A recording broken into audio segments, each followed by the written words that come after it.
Welcome to learner B. I am Shivani Chauhan.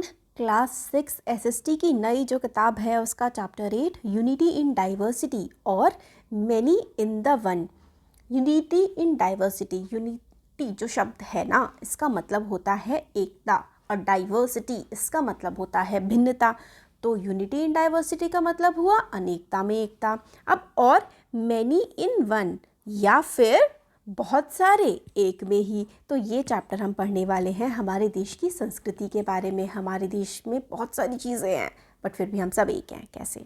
तो रविंद्रनाथ टैगोर की एक सेइंग है, O grant me my prayer that I may never lose the bliss of the touch of the one in the play of the many. तो रविंद्रनाथ टैगोर जो हैं वो ईश्वर से प्रार्थना कर रहे हैं कि मैं कभी भी, मतलब मेरे को ना ये आशीर्वाद देना प्रभु कि मैं ब्लिस जो खुशी है कि बहुत सारों में मैं एक को देख पाऊँ या एक में मैं बहुत सारों को देख पाऊँ, ये वाली जो चीज़ है ना, ये देखने की शक्ति भगवान मेरे से कभी मत छीनना। श्री अरबिंदो का एक कोट है, the principle of unity in diversity which has always been normal to India. तो अनेकता में एकता इंडिया के लिए तो हमेशा से नॉर्मल ही रहा है। And it's fulfillment, the fundamental course of her being and its very nature, the many in the one, would place her on the sure foundation of her स्वयंभाव and स्वधर्म। तो स्वयंभाव और स्वधर्म, तो यहाँ पर जो श्री अरबिंदो हैं इस कोट में बता रहे हैं कि अनेकता में एकता ये तो भारत की सभ्यता का हिस्सा हमेशा से ही रही है और हमारा जो फंडामेंटल नेचर है, जो भी हमारा चीज़ों को देखने का तरीका है वो मैनी इन वन, एक में ही हम बहुतों को देखते हैं और बहुतों में ही हम एक को देखते हैं। जैसे कि हमारे हिंदू धर्म में तो बहुत सारे डेटीज़ होते हैं, मतलब हम कहते हैं ना वो सारे के सारे जो देवी देवता हैं वो एक ही परमात्मा का रूप हैं। तो यही हमारे देश की फाउंडेशन है, स्वभावना और स्वधर्म, मतलब एक ही भावना और एक ही धर्म। ये नहीं है कि सारे धर्म अलग अलग हटके एक हो जाएं, मगर हर धर्म में हम एकता को ही देखें, ये कहते हैं श्री अरबिंदो। अब इस चैप्टर में हम जो क्वेश्चंस डील करने वाले हैं कि यूनिटी इन डाइवर्सिटी क्या होता है इंडिया के सिनेरियो में, इंडिया में ये क्या होता है और इंडिया का पर्सपेक्टिव डाइवर्सिटी के लिए कैसे बिल्कुल भिन्न है, और how do we make out the unity underlying the diversity. हम जो ये भिन्नता है उसमें एकता को किस तरीके से देखते हैं। स्टार्ट करते हैं। रिच डाइवर्सिटी, मतलब हमारे देश में बहुत सारी भिन्नता है, खाने की, भाषा की, कपड़ों की, किसकी नहीं है।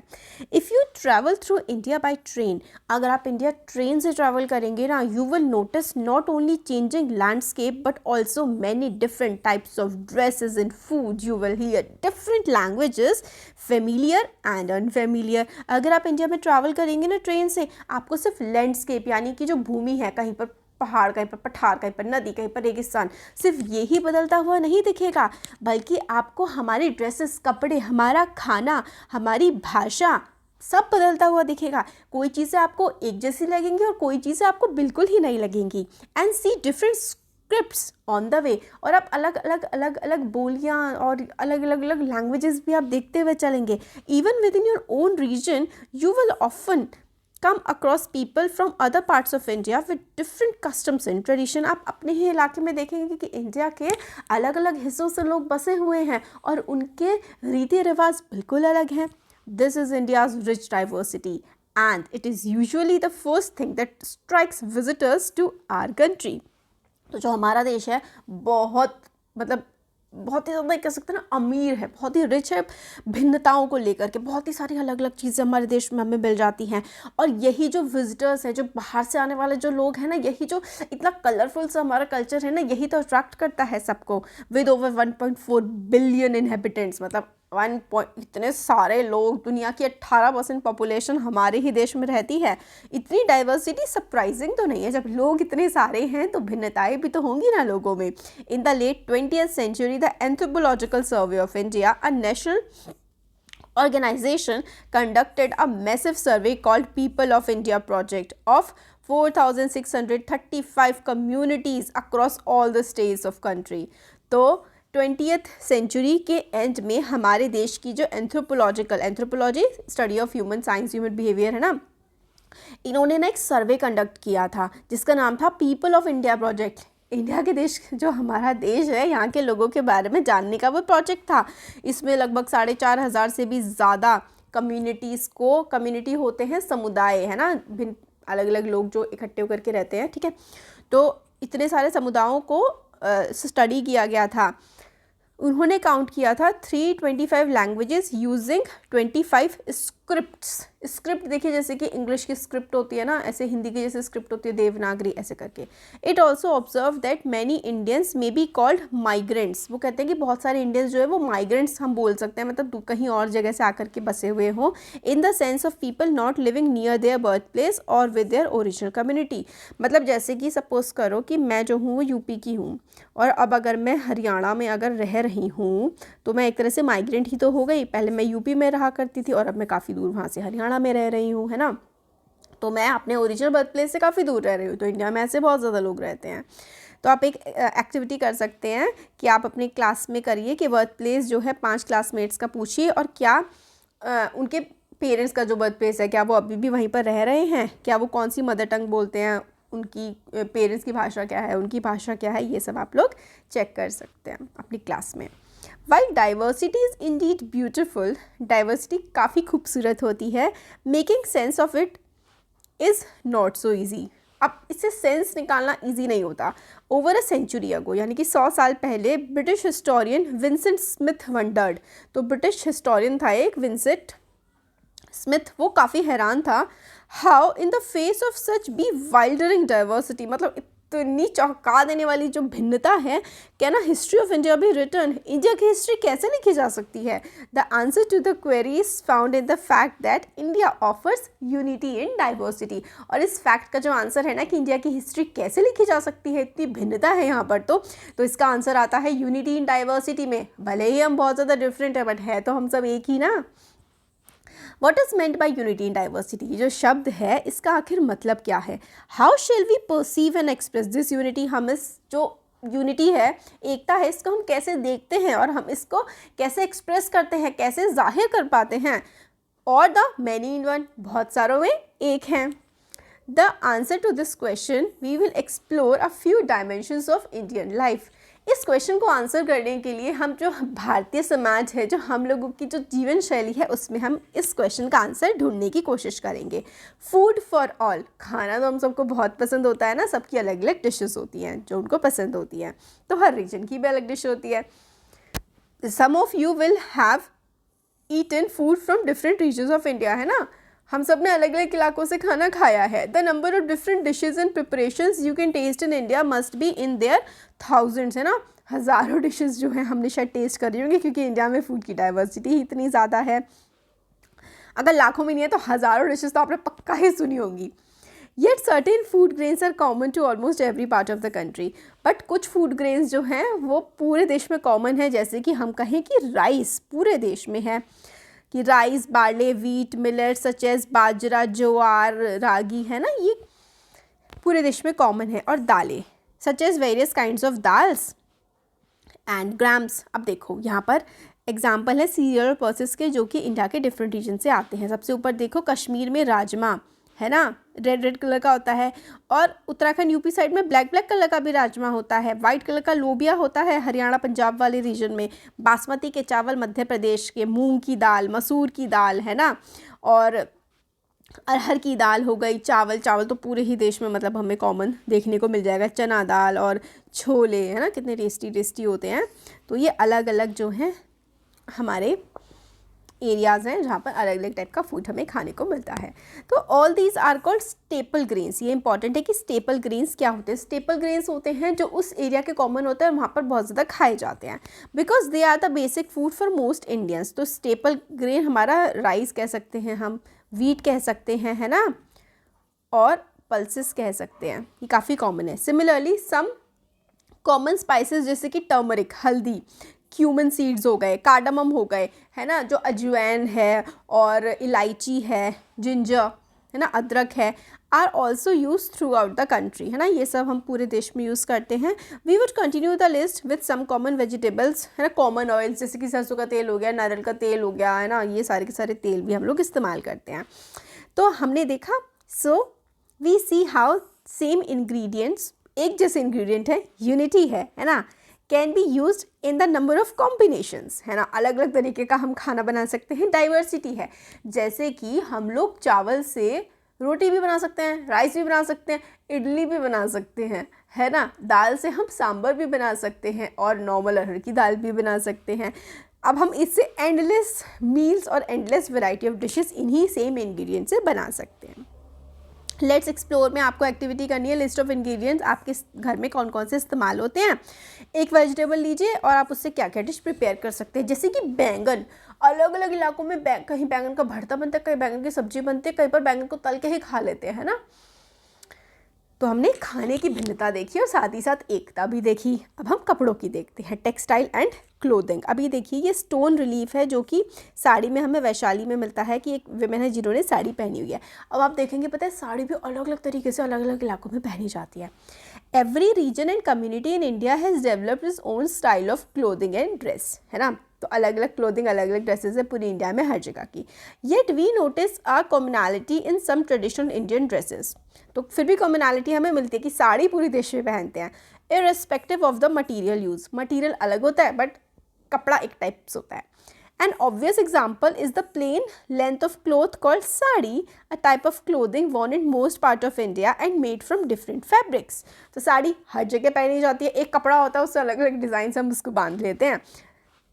मोस्टली कॉटन और silk, but nowadays synthetic fibre too, जैसे कि बनारसी, कांजीवरम साड़ी, पैठानी साड़ी, पटन पटोला, मूगा, मैसूरी साड़ी, ये famous type of silk saris हैं। आपको ना इम्पॉर्टेंट मार्क कर लीजिए कि ये सारी इम्पॉर्टेंट सिल्क साड़ीज़ हैं।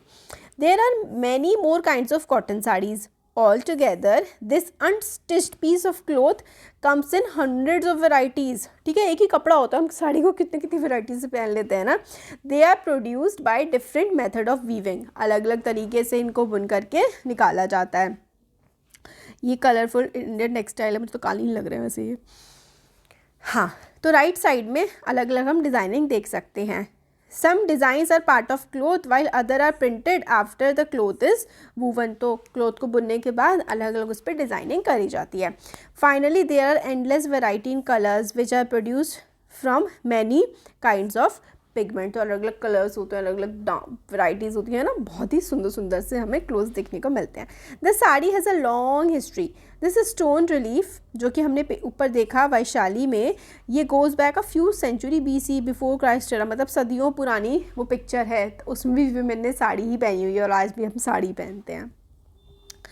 तो आप लोग explain how example of sari reflects both unity and diversity, आप 100 से 150 वर्ड में लिख सकते हैं। यूनिटी कैसे कि पूरे देश में साड़ी पहनी जाती है, डाइवर्सिटी कैसे अलग अलग कपड़ा है ना और अलग अलग स्टाइल उसको पहनने का होता है, बट होता है एक ही कपड़े से है सारा।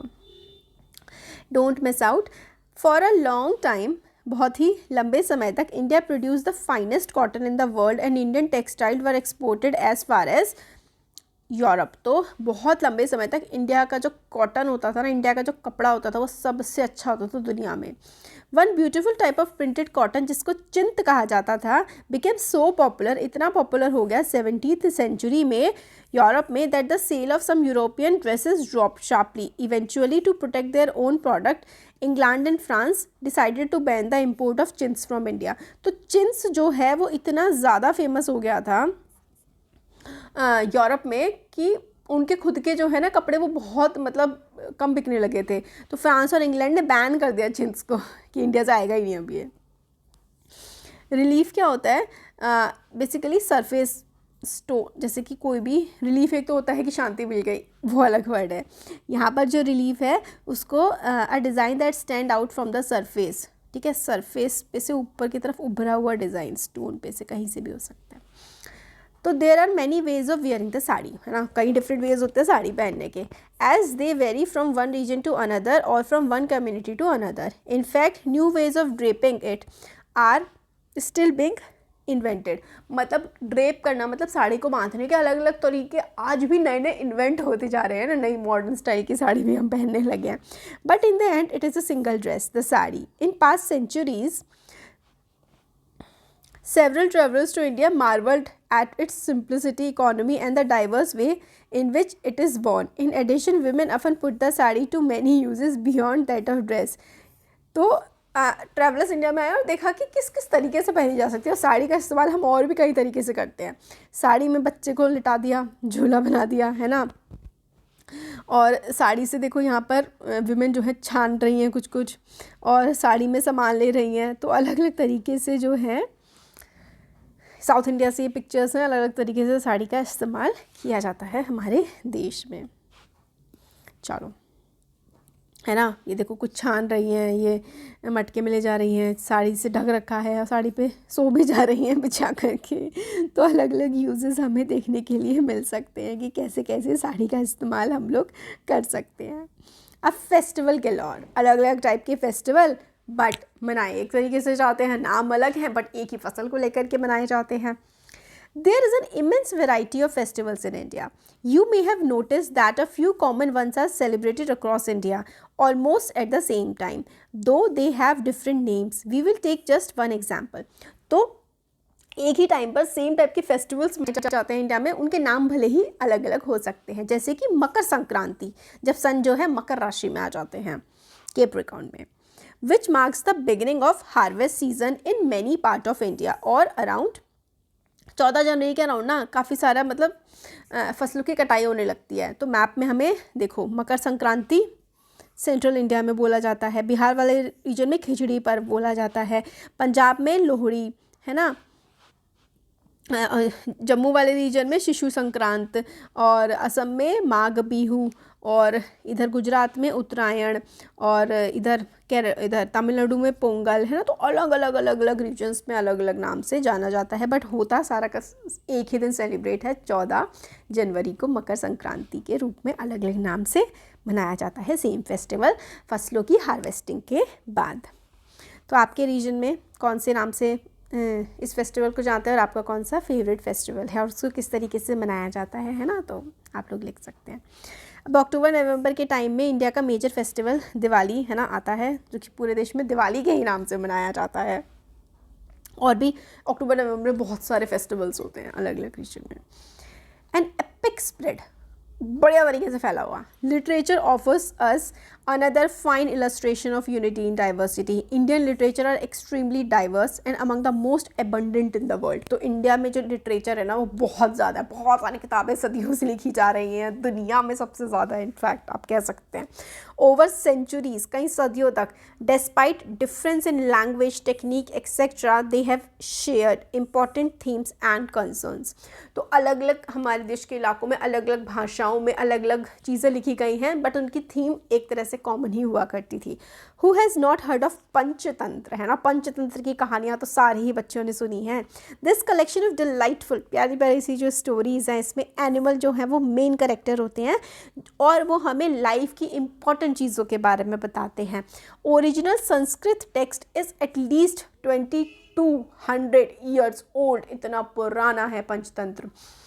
But its stories have been adapted in almost every Indian language. But जो पंचतंत्र है वो ओरिजिनली संस्कृत में लिखा गया था, बट इंडिया की सारी भाषाओं में इसको अडॉप्ट कर लिया गया है। In fact they have travelled well beyond India, जैसे कि साउथ ईस्ट एशिया में, अरब में, यूरोप में, inspiring new collection of stories on the way. It is an estimated that 200 adaptation of Panchatantra exist in more than 50 languages. This illustrate how one collection of stories has become many. तो पंचतंत्र उससे अलग अलग कई सारी भाषाओं में और उसकी थोड़ी थोड़ी सी एडिशन करके पंचतंत्र की कहानियाँ पूरी दुनिया में फेमस हैं। तो ये एक और एग्जाम्पल है कि एक से कितने सारे बन जाते हैं। The most striking case however is that of India's 2 epics, Mahabharata और रामायण। एपिक होता है बहुत ही लॉन्ग पोएम जो कि किसी हीरो के या फिर बहुत ही मतलब एक बड़ी सी कहानी होती है जो कई सारी जिसमें इवेंट्स होते हैं, जैसे कि हमारे देश की रामायण और महाभारत सदियों से चली आ रही हैं।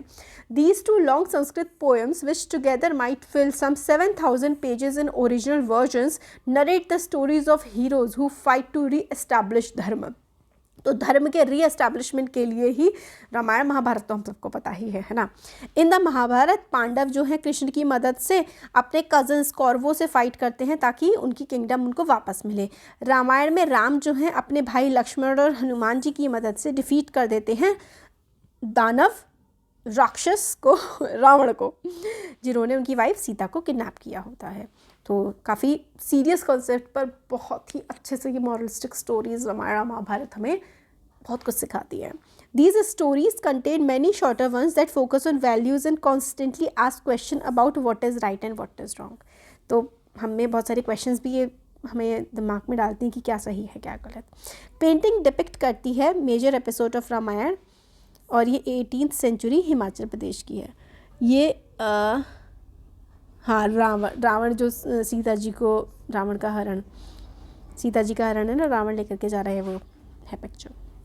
लेट एक्सप्लोर में कि कौन सा एपिसोड है ये मैंने आपको ठीक है बता दिया। अब हमें देखते हैं।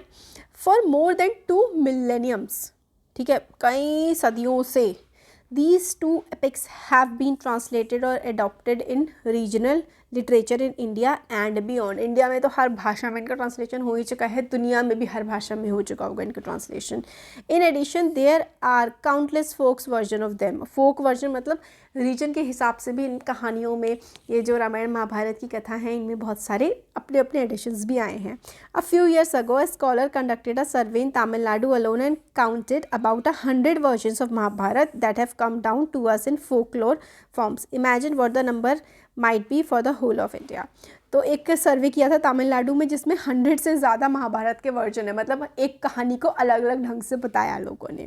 In fact many communities have their own versions of Ramayana and Mahabharata. तो काफ़ी सारी कम्युनिटीज़ जो हैं उनके खुद के वर्जन हैं रामायण और महाभारत के।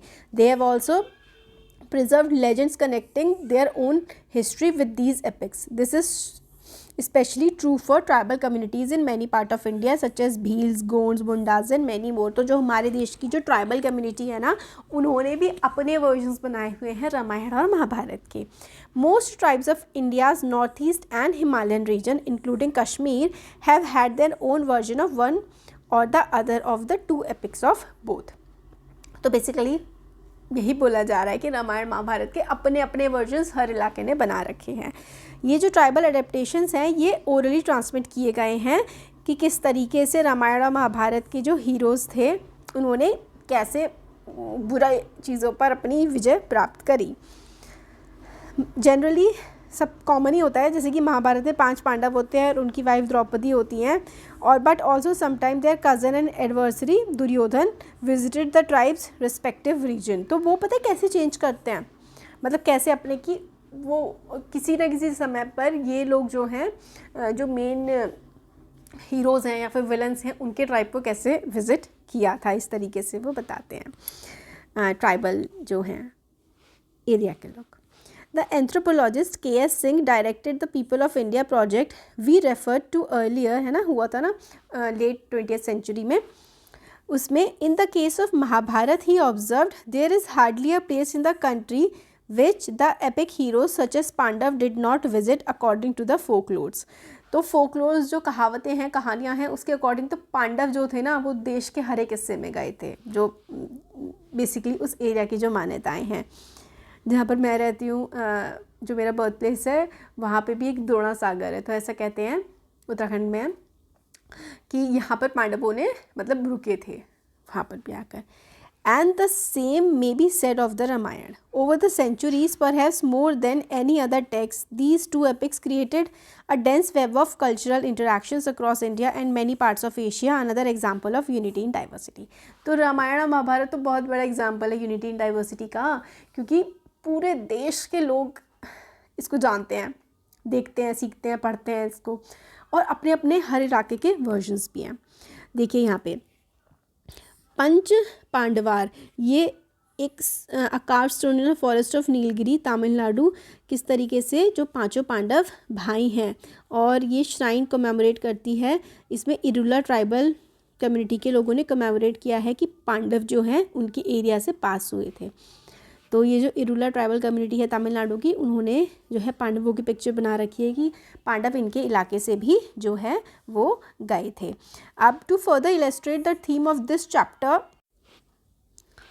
तो हमने इस चैप्टर की थीम को देखा। We could have continued our journey and turned to more facets of Indian culture, जैसे कि हम लोग ने बहुत सारी चीज़ें पढ़ी हैं। अब इंडिया के अगर हम क्लासिकल आर्ट्स पे भी जाएं या फिर क्लासिकल आर्किटेक्चर पर जाएं, आर्ट्स जैसे कि हमारा म्यूज़िक, डांस, आर्किटेक्चर, जो हमारी बिल्डिंग्स हैं, इसमें भी हमें यूनिटी और डाइवर्सिटी बहुत ही ईजिली हम नोटिस कर लेंगे।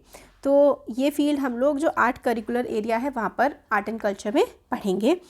In the end, we should remember that Indian culture celebrates diversity as an enrichment, but never loses sight of the underlying unity which nourishes that diversity. तो अगर हम कंक्लूजन में कहें तो हमें ये हमेशा याद रखना चाहिए कि हम जो इतनी डाइवर्सिटी है, अनरिच हमारा कल्चर है, वो हम देखते हैं, बट हमें हमेशा ये ध्यान रखना चाहिए कि कितनी भी भिन्नता क्यों ना हो, एक अंडरलाइन, एक अंदर जो है ना हमारे बहुत ही मतलब अनेकता में एकता तो है ही। तो ये था हमारा पूरा chapter. Before we move on में हमारे एक समरी दी जाती है कि अलग अलग है ना, बहुत ही डाइवर्सिटी हमारे देश में, लैंडस्केप अलग है, लोग अलग है, भाषा, कपड़े, खाना, फेस्टिवल, रीति रिवाज अलग हैं, बहुत सारे फील्ड्स में हम डाइवर्स हैं बट हम एक भी हैं। तो इंडिया सेलिब्रेट करता है अपनी डाइवर्सिटी को, क्योंकि डाइवर्सिटी डिवाइड नहीं करती, डाइवर्सिटी हमें और ज़्यादा एनरिच करती है और ज़्यादा एक बनाती है। डाइवर्सिटी होती है भिन्नता। Thank you.